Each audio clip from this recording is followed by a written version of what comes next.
wafdigan booqday xeryaha Dadaab ee dalkani Kenya oo Soomaali badan ay ku jiraan ayaa waxa horkacayay danjiraha u fadhiya dalkani Kenya Soomaaliya Maxamed Cali Nuur Americo wasiirka arrimaha gudaha ee dalkani Kenya Joseph Olelenko saraakiil ka socotay hay'adda qaxootiga adduunka ee UNHCR iyo waliba mas'uuliyiin kale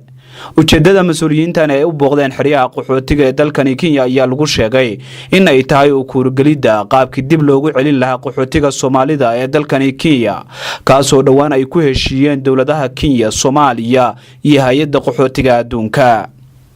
safiirka Soomaaliya u fadhiya dalkani Kenya Maxamed Cali Nuur Americo ayaa ka warbixiyay booqashadii ay ku tageen xeryaha qaxootiga ama waxa jireen warar ismaandhaafa oo dadka ay heedaha mataqaana wararka tibiya ay sheegeen in dadka Soomaaliyeed la celin doono qasab lagu celin doono waxa uu tagnaa inaan u sharaxno in waxa ay been yihiin heshiiskii lagu saxay magaalada Nairobi bishii 10keedii oo daxgeesoodka ahaa oo saxeen dowladda Soomaaliya dowladda Kenya iyo hay'adda qaramada midoobay ay u qaabilsan qaxootiga waxyaabihii u dhigayay waxa ugu muhiimsan waxay ahayd in dadka Soomaaliyeed ee qaxootiga ee ku nool sidoo kale magaalada ku nool xeryaha qaxootiga ee waddanka Kenya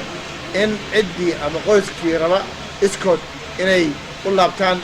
in gacan laga siiyo si u laaban lahaayeen la siiyo tasiilaadkooda macluumaadkii ay ku laaban lahaayeen loo diyaariyo kadibna markaa wadda ku laabtaan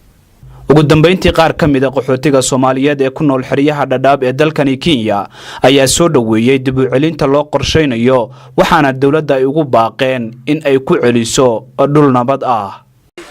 aad baan idin soo dhaweynayaa farxad weyn bay noo tahay maanta oo ma aragtay ay nala joogan dawladdanadii Soomaaliya waxaan aad u soo dhaweynaynaa oo farxad aad iyo aad u weyn runtii noo ah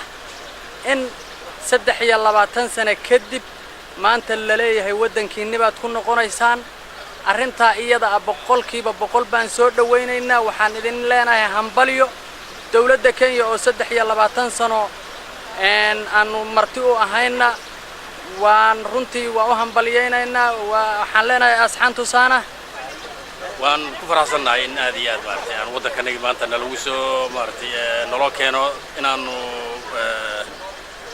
talabaad ka socda oo dawladdeedii ay noo codsatay in la soo celiyo waan soo dhaweynaynaa laakiin waxaan ka rabnaa dawladda Kenya inta badan gacanta nagu haysay magan gelisay waa inay dawlad kale nagu wareejiso dawladdeeda waa inay nagu wareejisay meel alla inaan dhigin baan doonaynaa dawlad bay ku wareejisay bini'aadamku sida xoolaha iyo maarta xayawaanka iyo dhista ma aha waa in bini'aadamku waa in dawladdu ku wareejiso dawladdeeda waa soo dhaweynaynaa waa inay maarta iyadu ay timaado xuduudaha waa inay qaxootiga la celiyo qaabisho waa inay dib u jeexin u samayso waa inay meel nabad geyso dadku wuxuu kow noloshiisu waa inay maartay nabad Xasan Show Umar Hon Cable TV Nairobi